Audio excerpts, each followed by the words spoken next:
I will welcome everybody to the Iowa City Noon Rotary meeting. My name is Barb Thompson and I am the president for this year. Glad to see you all here, and we will get started as we always do with the Pledge of Allegiance. Devin will put up a slide for us, and I encourage you to join me in the pledge.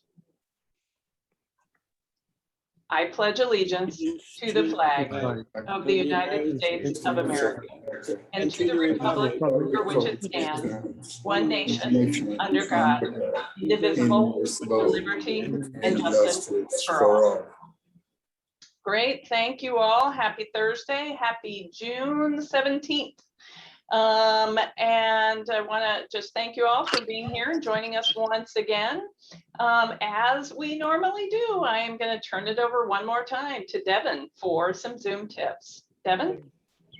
Yeah, thanks, President Barb. So we only have so much longer to use these tools, except if you're attending virtually, which we're going to have the hybrid option starting in July. So anytime you're out of town, whatever, can't make it to the meeting, you still get to do all these things. Make sure to mute yourself if you have some background noise. It's just good practice. I try to mute myself when I'm not on, so that like when my kids come to the door and knock and I hear "Papa," the rest of you don't hear that. The other options that you have are the chat. Make sure to go in there and talk to people. You can send private messages to different people, and you can also sign in for attendance, which helps us. And then you can go to the reactions tab, and in the reactions tab you can raise your hand for questions, or if you have something that you want to say. Apparently there's this star thing that you can do now that Barb is doing. I'm not totally sure what. Barb, tell us, what is that? Well, I just gave you a star for it. So it's again in the reactions tab, and I have a university account, so maybe I have more reactions, but I can actually put in all types of reactions, including like aliens. And so I click the three dots to the right of the little celebration, emoji, and it gives me all kinds of different little images, poodles, whatever. So there you go. Cool. So now you know even more, but make sure to go for that raising hands if you have something to say in the meeting or questions at the end. Thanks, President Barb, for teaching us even more about Zoom. Back to you. Great. Thanks, Devin. And so what we'd love to do is have any of our visitors introduce themselves. We just ask that you raise your hand, and to do so, I'm going to turn it back over to Devin, and he's going to call on anybody for introductions. Devin? Like Eric, you've got your hand up. Yep, great to see everyone today. I'm excited to introduce Lori Murlock. Lori is the Associate Dean of Kirkwood Community College's Iowa City campus, and Lori is very community-minded, interested in learning more about our club, and hopefully joining maybe in the next month or so. So, Lori, if you just want to mute yourself and say a quick hello. Well, hello, it's great to be here again. Thank you, Eric, for inviting me, and thank you everybody for being so welcoming. I'm excited to learn more, and would love to be considered for membership too. Thank you so much. Well, welcome, Lori. Thanks for considering us. We'd love to have you. Merrilee Ramsey is going to join us as one of our speakers. Do you want to introduce yourself real quick? Yes, my name is Merrilee Ramsey. I represent Iowa City Sober Living, and I'm your presenter today. Very glad to be here. Thanks for joining us. And Sue, do you want to say hi as well? Yeah, hi, I'm Sue Gardner, and I am Merrilee's partner in crime, although I'm going to let her do most of the talking today. So thanks for having us. Yeah, absolutely. Thanks for being here. I am not seeing any other hands raised. So back to you, President Barb. Great, thanks so much, Devin. Now, I know that Jim Rank is here. Jim, I'm wondering if you would be willing to say hi, maybe unmute your camera if you can. Jim is actually coming to us. He's going to be a transfer member from the Peru, Illinois club. Jim, you want to say hey? Yeah, hey, Jim Rank moved to Iowa City last end of October, and had belonged for quite a few years to a Peru Rotary in Peru, Illinois, and would like to continue here and transfer my membership over to the Iowa City Club. Great. I'm retired. My wife's retired, so we are, I went to school here back in the 70s, many years ago. Grew up in Northeast Iowa, so originally was someone from the Iowa state, so it's kind of full circle back to Iowa City. Perfect. Well, Jim, we're happy to have you, and we are thrilled to have you join our club. I know that some of our members may not know this, but we're actually indirectly making a member swap with the state of Illinois because unfortunately, Chris Atchison will be moving and transferring his membership to a club in Illinois because he and his wife are moving closer to be closer to their grandchildren, as well as, you know, their children. But Chris, you want to just say, hey, give us an idea of what's going on? I think people want to see you before you leave. Well, I'd be glad to, Barb. You know, Hi, how are you? Good, how are you? You know, as people retire, it's interesting moving from Peru to Iowa City. We're doing the opposite, as Barb said.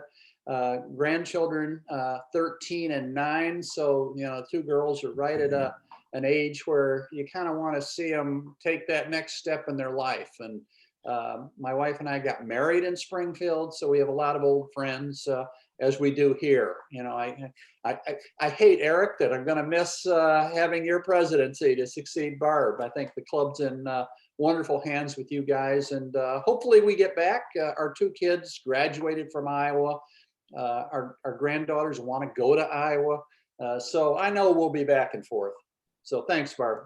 You bet. Well, Chris, we will miss you. I really want to thank you for all the work you did this year on our grant committee, which is just a reminder that there's an opportunity if people would like to get involved in the grant committee, that there's a need. So we want to make sure that you remember that if you want to get more involved, there's lots of different committees, and we want you to think about what you'd like to do. You can always reach out to myself or to Eric to just talk about the different committees, get an idea of what they do and where you might want to get involved. In addition, we always want to encourage members that if you have an interesting program idea, please share that with Devin, because he's our program chair. And so it could be things about business or nonprofits, or we like to have a nice variety of different topics. So if you have program ideas, please share them with Devin. Next, I'm going to turn it over to Joe, who's got his hand raised. Joe? I just wanted to say welcome to Jim Rank. We got to meet him and Kathy as we built a house for them in our subdivision in Sand Hill Estates in Iowa City. So looking forward to seeing him around. Welcome to the club, Jim. Thanks, Joe. That's great. See, it's a small world already. Everybody's there's a whole bunch of people already knowing you before you even join us for in-person meetings. So, and for a little announcement about our in-person meetings, I'm going to go to Eric Weiler. Eric? Great. Thank you, President Barb. Exciting news to share with everybody. 2 weeks from today exactly is July 1st, and I want to encourage everyone to circle July 1st on your calendar. That is going to be our first Rotary hybrid meeting. And what does hybrid mean? We're going to be in person at the Highlander. If you haven't been to the Highlander lately, there's a new ownership group. They've invested over $5 million to bring the property back to how it used to be. But we're also still going to have the Zoom option available. If you're not comfortable meeting in person, or maybe you want to attend and you can't get away from work, we'll still have a Zoom available, and we'll be sending out a new Zoom link in the next week or so. And what's going to be new for us is we're really going to need everyone's help. We're going to ask our members to basically register in advance so we can make sure the room is set for you. And if you'd like to purchase a boxed lunch, we're going to ask our members to both register and pay for that lunch in advance. The hotel wants to make sure they have enough food. They don't want to have too much or too little. So it will be a little bit of a learning curve for us, but watch for more information to come in the next week or so, and look forward to seeing everyone on July 1st, hopefully in person at the Highlander. Great. Thanks so much, Eric. And I do want to kind of reiterate that need for this. I think we've all seen it as we've come out of the pandemic and we've started to go to restaurants again, that like every restaurant that you go to has a help wanted sign. And so a lot of our restaurant partners and hotels, et cetera, are kind of struggling for that workforce. So having an idea of how many people are going to come is going to help them make sure that they have the manpower in place to help serve us. Now, as Eric said, we're going to be going hybrid. So that means we're going to be utilizing more technology than we normally do in an in-person meeting. And perhaps you're thinking, hey, I am a little tech savvy myself, not maybe super tech savvy, but I can follow instructions and I want to help the club out. Well, we would love your help because we will need help on the Zoom end of the hybrid meetings. And what we'd love to do is we'd love to get a group of people, 4 people, maybe 6 people who would be willing to be part of a committee so that we can share that work. That way we're not putting too much work on any one or 2 people. So if you're willing to do a little extra something and willing to sign up for 1 week a month to help run the Zoom part of our Rotary meetings, please reach out to Eric or myself and we'd be happy to kind of pull you into the project. So it will be kind of an all hands on deck. We'll actually be recruiting greeters again. We've had a greeting committee in the past, and now you will actually be able to greet people in person. So again, committees, some of our committees have been active. Some of them have not been as active during the pandemic, but it is time to get it going, people. And we need to kind of get things moving. If your committee has not been active, think about how you can kind of bring it back to steam, but then also get involved in greeting. It's a great way to meet other people in our club, etc. So thanks so much, Eric, for that information, and to Eric, Devin, Ryan, Bill Easton for your help in kind of helping prepare us to go hybrid at the Highlander. Again, I want to remind people that it is dues renewal time. If you have not sent in your check, it is once again my chance to remind you to do so. You can always send in a check or you can sign up for an ACH payment as well. So next, I'm going to take it to Aaron Schaefer because Aaron today is going to share with us his Rotary moment of gratitude and positivity. Aaron? Thanks. Yeah, so I was sort of thinking back over the last year or so, and I put some thoughts together, and I'm going to be reading, so I'll try to stick to the script here. So last year was a year of great joy and great sadness for our family. I'll start with the joy part of it. Many of you know that we welcomed our second child. He's a little boy named Orson. He was born in September. And yes, having a baby during the pandemic is harrowing, but the silver lining is that I was able to work from home and be here for during the first part of his life, which has been great. I fed him lunch today, actually. It's wonderful being able to watch this little human move through all the stages of development and compare and contrast all the ways he is the same and different from his older brother. For instance, he started to walk last week at 9 months old. His brother gave us till he was 13 months old before he took his first steps. But he's in constant motion, and just like his brother, August, the oldest, is a talker, and so we're wondering if Orson will be the quiet one, or maybe they'll both be chatty. We don't know. Now, my wife and I were older parents in our 40s, and for a long time I wasn't sure I would have kids. And we married later in life, and so I'm really grateful that one, she agreed to marry me. And two, that she wanted to be a mom as much as I wanted to be a dad. Although she has made the announcement many times that after Orson, we are done. I mentioned that there was also sadness. My family wasn't directly impacted by the pandemic. Nobody I know really got ill or died. Some distant relatives, some friends of family members of friends. But we did, however, lose 2 members of our family. My uncle passed away in May after a long battle with cancer. And my grandmother, she passed, my Oma, she was from East Amana. She suffered a serious stroke in November and died shortly after. And both of those individuals were extremely important to me and to other members of my family. My Uncle Reed was a man full of kindness and generosity.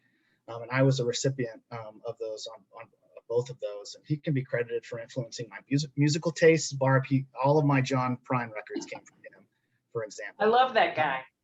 Yeah, and my love of the outdoors, especially mushroom hunting and bird watching. He had the ability to identify most birds just by hearing the call, which is pretty incredible. He could hear a bird, he would know exactly what it is. So I'm grateful for the time that we did have together, even though it was cut short. He was only 65 years old. I played Warren Zevon at his wedding and Amazing Grace.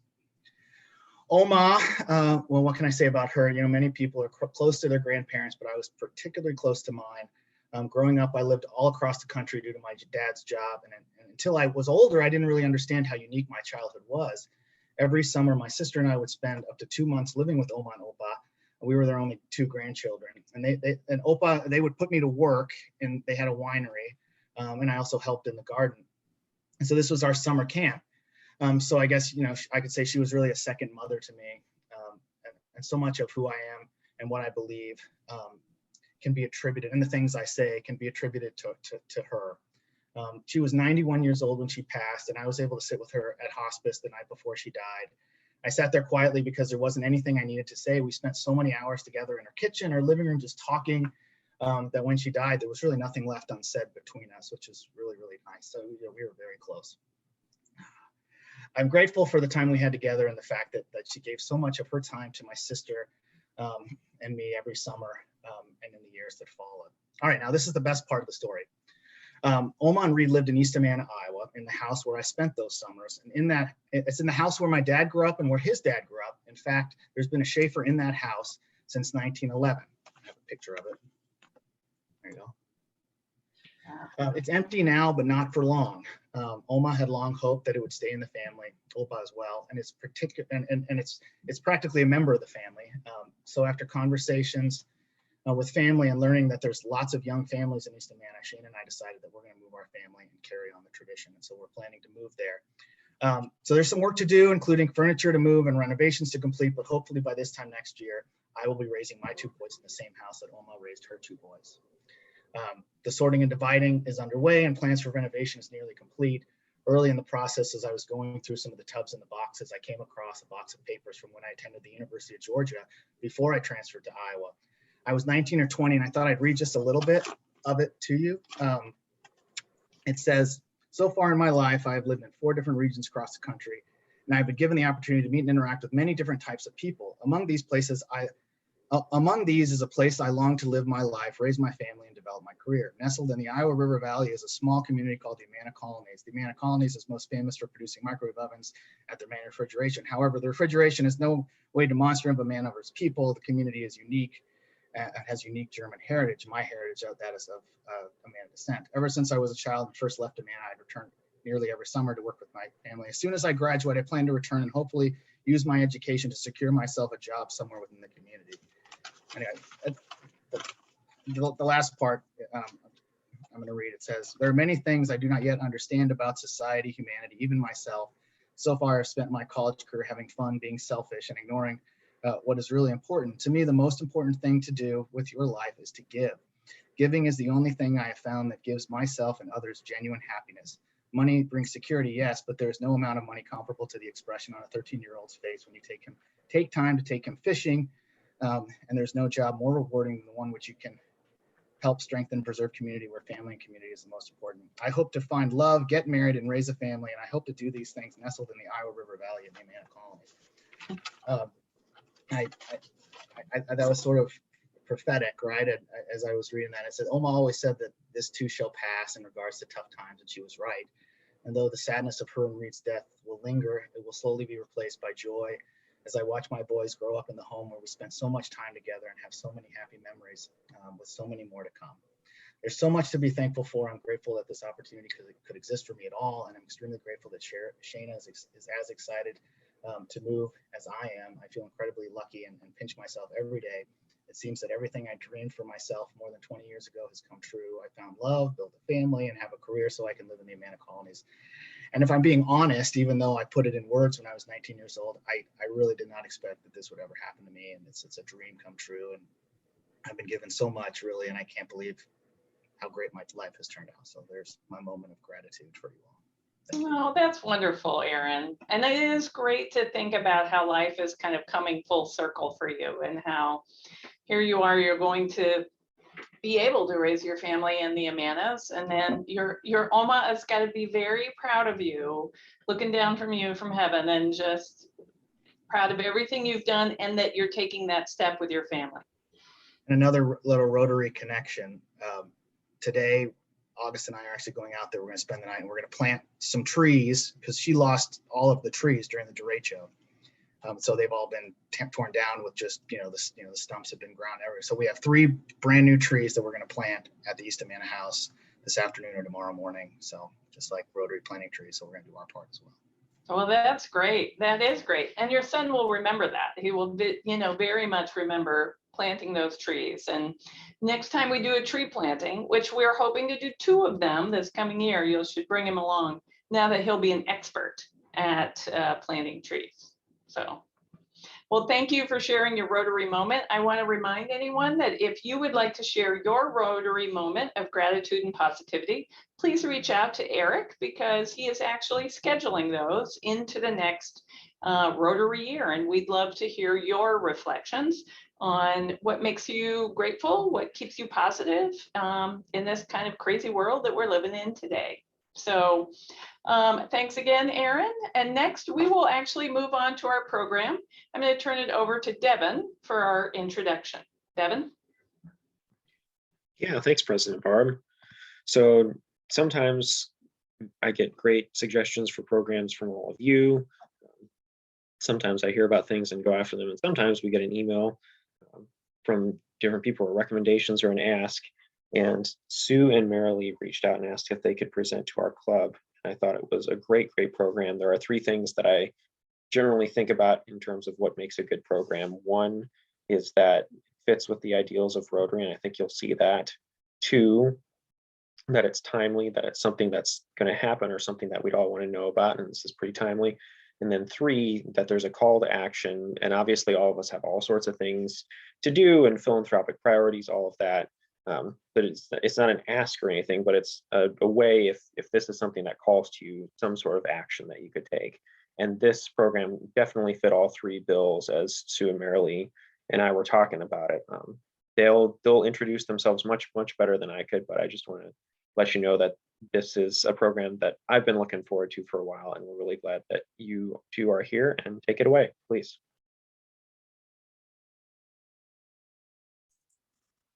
Thanks, Devin, for the kind introduction. I just want to take a couple minutes. I was talking to Eric before everybody got here, and Sue and I have done about 6 pitches now about our project. And when we do them, we're timed. It's been pitches for Venture School, and our last pitch was for EntreFest up in Cedar Rapids last week. And it's so nice to have the extra time to kind of just relax and have a little bit of a conversation in addition to going through the slide deck. So before we go through the slides, I just want to introduce Sue and I and how we came to be. Sue and I are both in active alcohol recovery. Sue has over 2 years and I'm approaching 4 years. It was October 2019 when we took a trip together up to St. Paul, Minnesota to visit a friend who was in a sober living house. And we had a wonderful weekend, and on the way home, I looked at Sue in the car and I said, we need to do this. She said, we need to do what? And I said, we need to open a sober living in Iowa City. We can do this. And that was October of 2019, and God willing, we hope to open our doors by the end of this year. So we've been very busy, and I will share my screen so that you can see what we've been up to.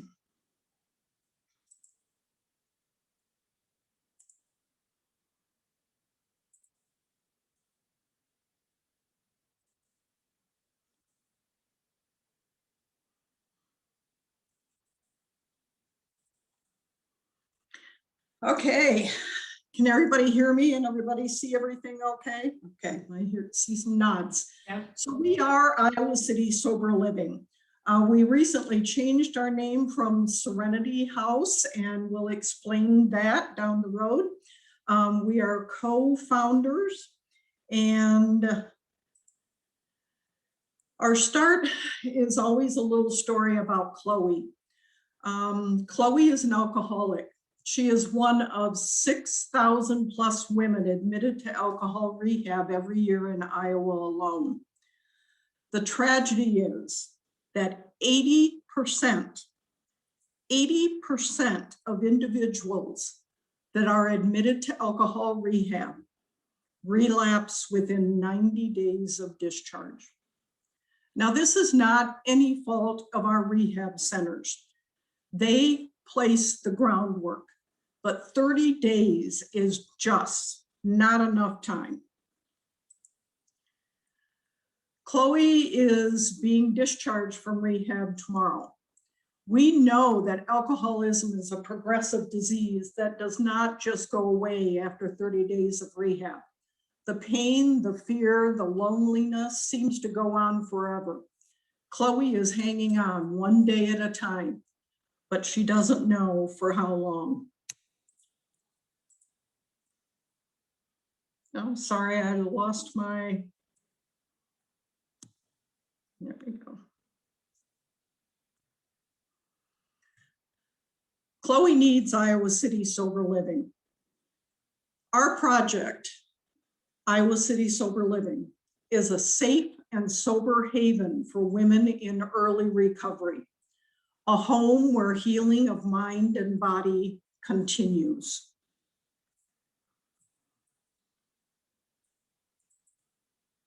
And how does that happen? Policies and procedures outline random drug screening, curfews, responsibilities at the house with 24/7 resident manager oversight. Therapy or continued day treatment that has been set up before admission to Iowa City Sober Living, 12-step meetings and sponsorship are mandatory. We hope to have on-site meetings, both 12-step, and we will have weekly house meetings. We will offer yoga, meditation. We have someone willing to come in and teach the women self-defense, self-care, and wellness sessions. We are not going to do any kind of medication-assisted treatment. We are going to be what's considered a level 2 sober living program. Probably more important than anything is that these women establish new sober friendships with other women that can relate. We will encourage women to return to employment, perhaps further their education. And if neither of those are applicable, we would expect them at least to become involved in the community with volunteering. Critical time is needed for these women to heal. Length of stay can be anywhere from 3 to 6 months. There are sober living residents that will stay in the home up to a year if they are able to financially do that. Our ideal resident is someone who is willing and motivated. At least 18 years old, age 21 is preferred. We would like them to be recent inpatient rehab or current intensive outpatient, but other situations certainly may arise and we will not exclude anyone from consideration. They need to have the financial means or scholarship eligible. Unfortunately, sober living at this point in time is not covered by third-party reimbursement. We would like them to commit to at least a 3-month length of stay. If we can get women to 9 to 12 months of sobriety, that relapse rate drops to 40%. Our marketing and referrals, we have been in touch with treatment centers across the state as well as one in Illinois. We are working with the Abbey Center in Bettendorf. We have contacted Top of the World in Milan, I'm not sure how it's pronounced, Illinois. St. Luke's Outpatient in Cedar Rapids, Mercy Outpatient in Cedar Rapids, and the University of Iowa Chemical Dependency Program. They are all very supportive and excited for us to open our doors. Our recovery fellowship has been behind us 100%. And I suspect we're going to get some referrals from them because no one knows an alcoholic as well as their sponsor does. And if someone is having trouble, I would hope that they would reach out to us to help. We will have social media. We will continue to do presentations, and word of mouth has been instrumental, just like today's presentation will help. Our competition, our biggest, and it seems strange to talk about it, but if these women return to home from inpatient or outpatient rehab, remember, they have an 80% chance of relapsing. It can create loss of self-respect, loss of wages, loss of their family, loss of health, and some of these women will lose their life. Heart of Iowa is another sober living type facility in Cedar Rapids. They are allowed to bring their children in. A lot of time, this is the only option for these women to not have their children taken away from them by DHS. So we don't see that as a direct competition. Bernie Lorenz is a sober living house in Des Moines, very similar to our philosophy. Serving the west side of the state, we're hoping to serve the east side of the state. Cedar River Haven is a rural sober living house that is not yet open. They are building a brand new lodge that will house 24 women. It is a very rural campsite setting. Again, we hope to have a cooperative relationship with them and share some of the programming. And another competition, of course, is out of state. Wisconsin, Minnesota, Illinois, they all have a pretty good network of sober living. And we're hoping to start the one in Iowa. We are nonprofit, or will be. Our revenue will come from donations or grants, and then our resident fees. Our costs essentially is the debt service of a mortgage, and then the operating expenses of the residents. We're looking to procure a residence of about $600,000 to $800,000. We have found that this would give us adequate square feet living space, 5 bedrooms. Currently, Johnson County zoning only allows us to have 8 residents under one roof that are not related. So 5 bedrooms and at least 2 plus full bathrooms would serve our needs. We would need a large meeting room for our 12-step meetings, yoga, meditation, or just for the women to get together and watch a movie, etc. It would be preferable to have a garage with adequate parking or on-street parking. Location is, for the ideal residents, we felt somewhere in the Johnson County area, close to amenities, shopping, grocery, schools, opportunities for employment. But I think we're not opposed to even being a little further out where maybe we can avoid some of the zoning issues.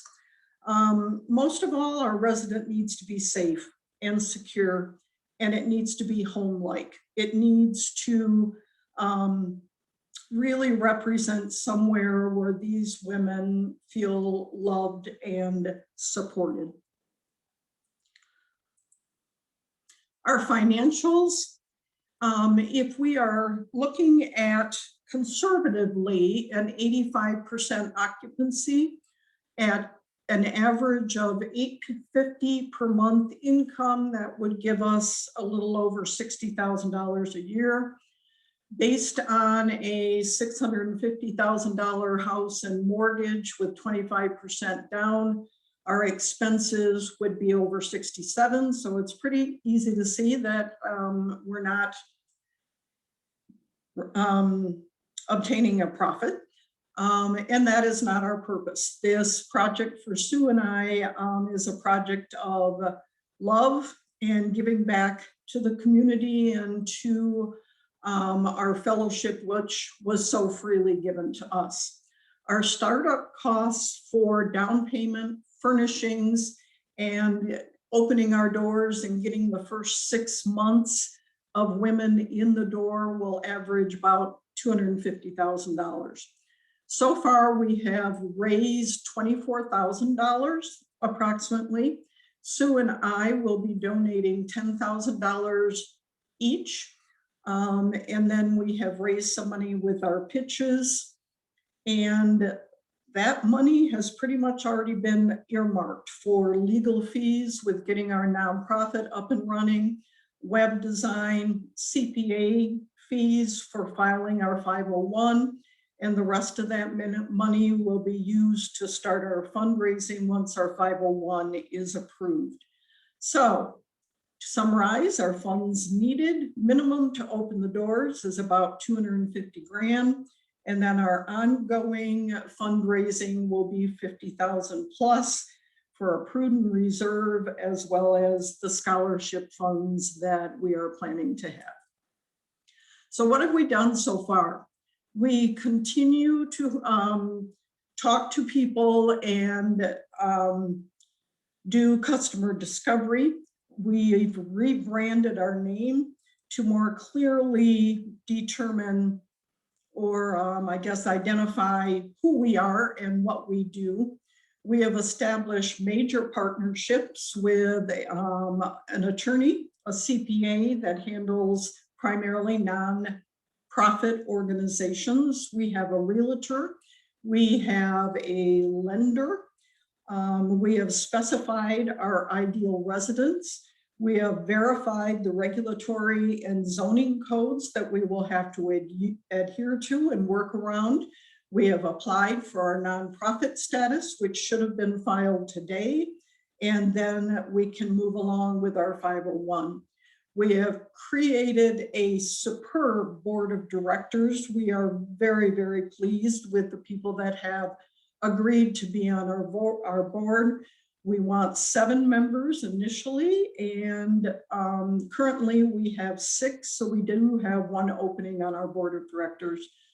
We have developed a financial pro forma. We obtained initial lender pre-approval. We have a Facebook page, and we are also on LinkedIn and Alignable, and we will launch our website by July 1st. So we've been busy.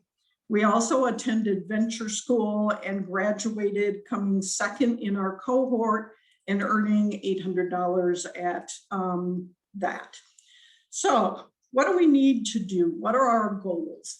We need to continue our board meetings. We are having our 3rd meeting tomorrow to discuss what our committee structure will be. I think we need to hire our resident manager as soon as possible and even consider bringing her on the board to represent the residents in the house. We need to finalize our website. Moving on to 90 days, we hope that we will have that 501 approved so we can start launching our fundraising and applying for grants. We need to then, once we get some capital, we need to be able to secure our ideal residents. And hopefully by the end of the year, we will open our doors and operate a premier sober living facility. So what are our non-monetary needs? What can Rotary help us with? Networking. We have found that this is key for nonprofit organizations. And with the help of Tom Banta, who was our first contact and led us to Rotary Club, to 1 Million Cups, who have provided many individuals that are currently working with us, we need to network every day. We need donor leads. We need volunteers. Once we get our house open, there will be needs to help us move in, to help us furnish it, to help us get it in shape for our first couple residents. We need opportunities for our residents to become involved in community.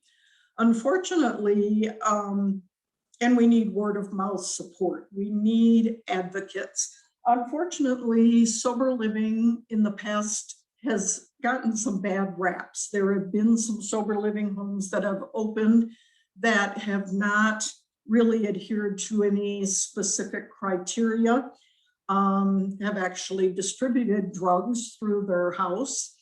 I have hooked up with what's called Google Alert, and I get articles every single day about sober living homes opening, and also some negative press about sober living.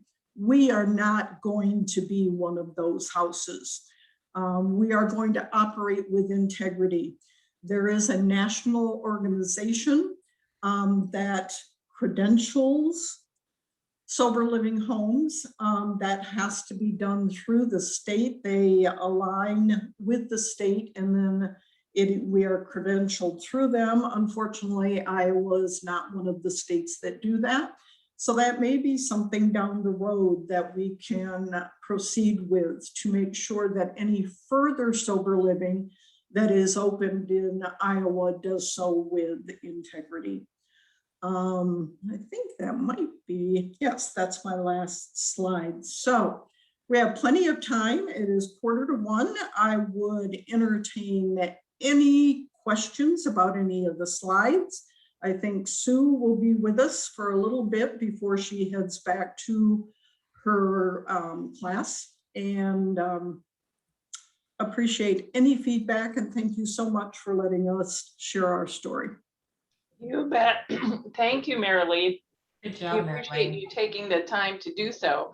So I'd like to encourage any of our members, if you have a question, to please feel free to go to the reactions tab and raise your hand, or you can type your question into the chat as well. I did wonder, are there other, here you're developing a facility that's specifically for women. Are there facilities that are specifically for men as well? Great question. And the answer is yes. There is one in sober living, sorry, it's on the tip of my tongue. Cedar Rapids, that is more of a halfway house, and is part of their mission is to bring in homeless men that are having issues with substance abuse. There is also one that operates very similar to us, and it's called Quad City Sober Living. And we are fortunate enough to have their director on our board of directors. That was so helpful to hear. They've been in operation for about 18 months. So it was so helpful to have him available to say, yeah, we did that and it worked great, or, ooh, we did that and it didn't work so well. But he's been there and is really very supportive. And the one thing we learned from him when he first opened, he estimated that over the first year, they got over 100 calls asking if they also accepted women into their sober living. And unfortunately, he had to say no and didn't really know of any that did. So again, we know the need is there. Yeah, so, and if I could just add, like across the nation, the sober living homes for men greatly outnumber the number of homes for women. Women are greatly underserved in this area. So what makes it so important for the facilities to be devoted to just women or men? Are there studies? Is there background information that kind of highlights the benefits of providing this kind of separate experience? You want me to go for that, Marilee? Sure. Yeah, so often your rehab centers, even not all, they separate by gender or gender identity or sex. And so one of the reasons is during acute addiction and withdrawal and post-acute withdrawal, the person is very emotionally, physically, and spiritually hampered. And to you know, those, even though they might be platonic relationships, the threat or the trigger that developing a more intimate relationship early in that process is a major trigger, a major stressor that's just not needed. And so for single people, you know, usually the recommendation is do not start new relationships. Give yourself at least a year before you even think about starting a new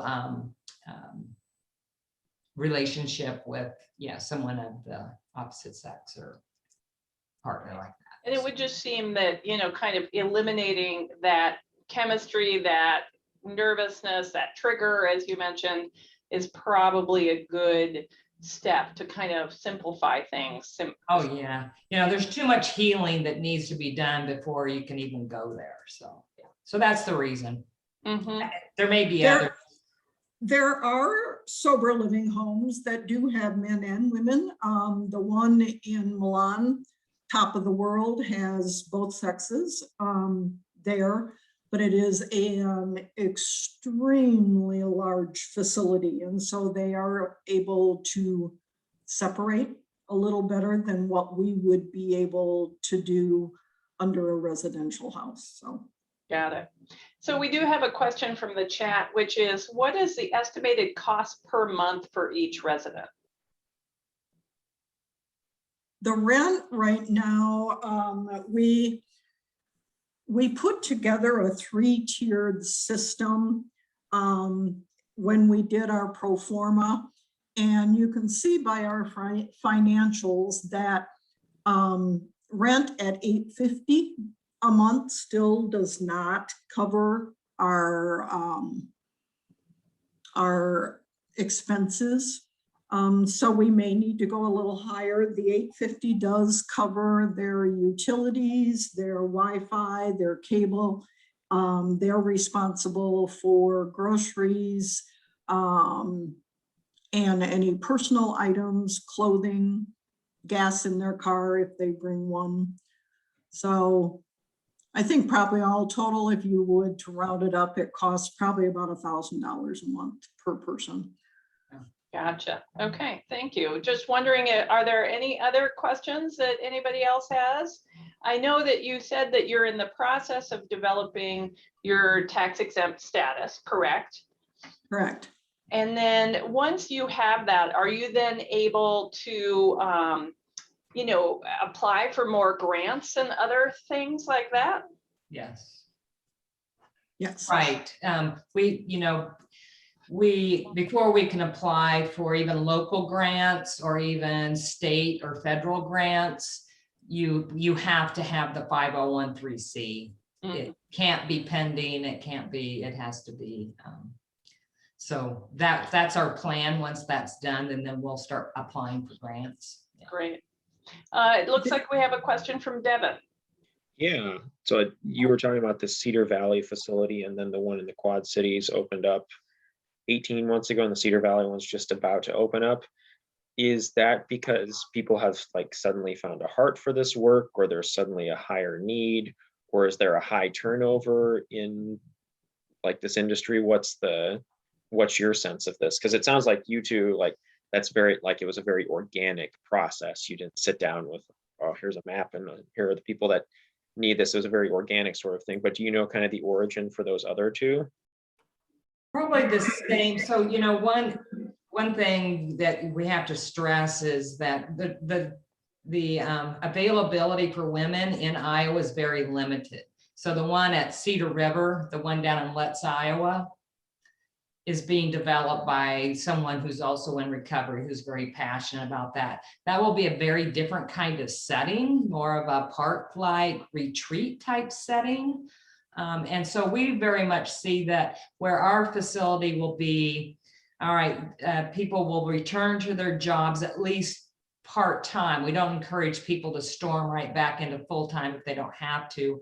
We want them to incorporate back into the community, start developing those relationships versus being secluded in a retreat, which is appropriate for some people, but eventually, you need kind of a transition back to your responsibilities and community life.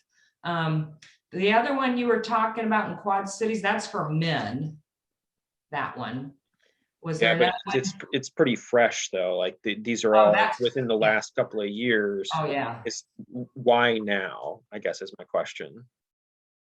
Well, it's been all over the nation for a lot more years, so maybe we're just finally catching on.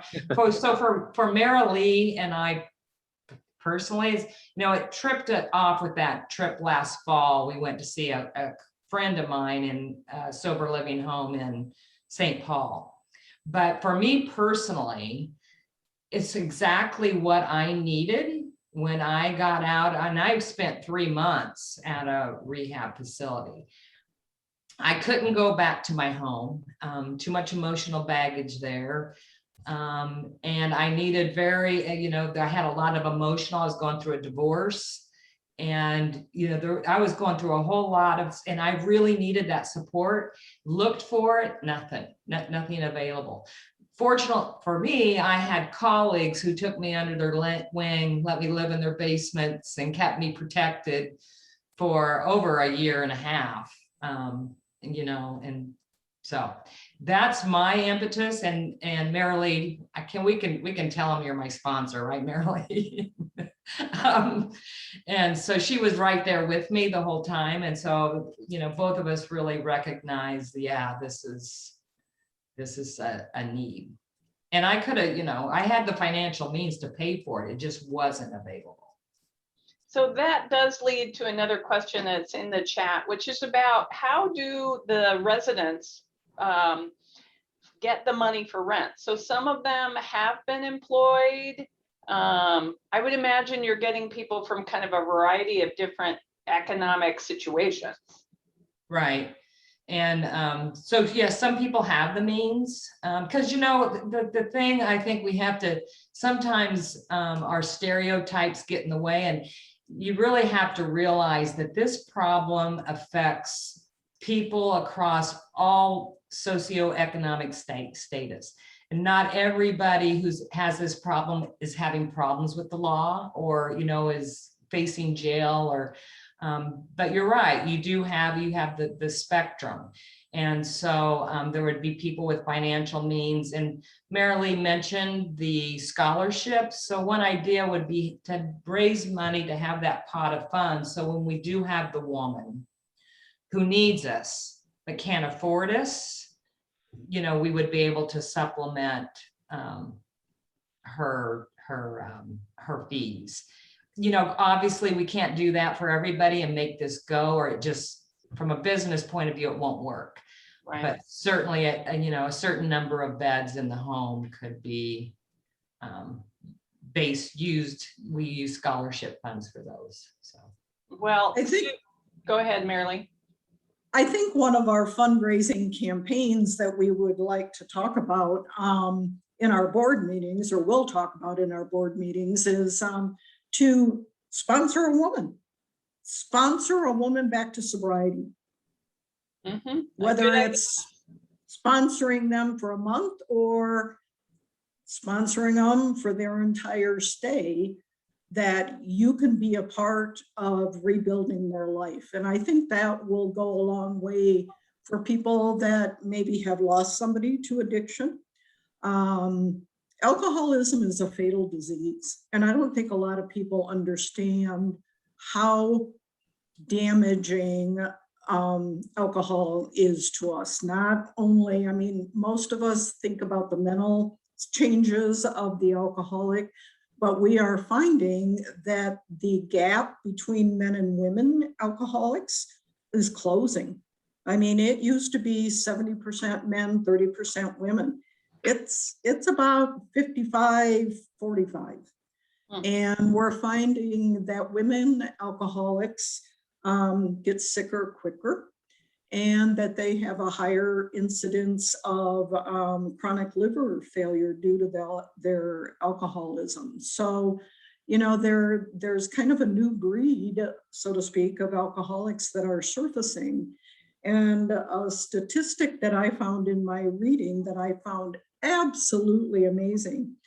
During COVID, alcohol delivery to people's homes increased 264%.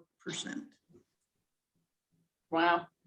Well, I have to say, Merrilee and Sue, I just applaud you and your efforts and what you are doing to create this organization. There's certainly a need, and I think kudos to you for your good work in kind of moving the effort forward. So our Thank you. Rotary Club wants to thank you for spending the time with us today. And in honor of you doing so, we will actually make a donation to Rotary International's Polio Plus program in your names. Great. Thank you.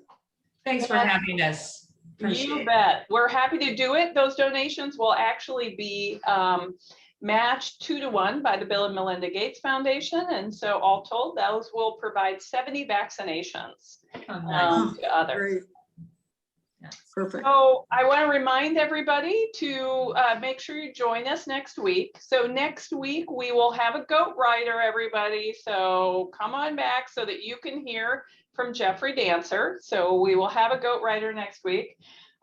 Next week actually will be my last meeting as your Rotary president. And so it will be the official passing of the gavel, where I will hand over the gavel virtually, mind you, to Eric Wheeler. But I will also provide my own Rotary moment of gratitude and positivity, because I think there's quite a few things that I am grateful for this year. And we'll kind of use that as my guidelines for my final comments as your Rotary president. So just a reminder to everybody that if you don't get the weekly email, because occasionally people get busy and they don't send it as regularly as we might like, just remember that as of right now, we have the exact same Zoom link. However, okay, this is a big however, that Zoom link will only last for one more meeting, I believe, because I believe that once we go to the hybrid meetings, we will have a different Zoom web account and potentially a different Zoom link. So just kind of making sure that you guys are aware of that, but we will let you know for sure. So again, just want to thank everybody for being here today, and Devin will share our slide. And if there's no other business before the club, I encourage you all to unmute your microphones and join me in Rotary's 4-way test. Of the things you think, say, or do, is it the truth? Is it fair to all concerned? Will it build goodwill and better friendships? Will it be beneficial to all concerned? So thank you all for being here. Great to see everybody. Have a great day. Stay cool. It's going to be kind of a hot couple of days. So See you guys.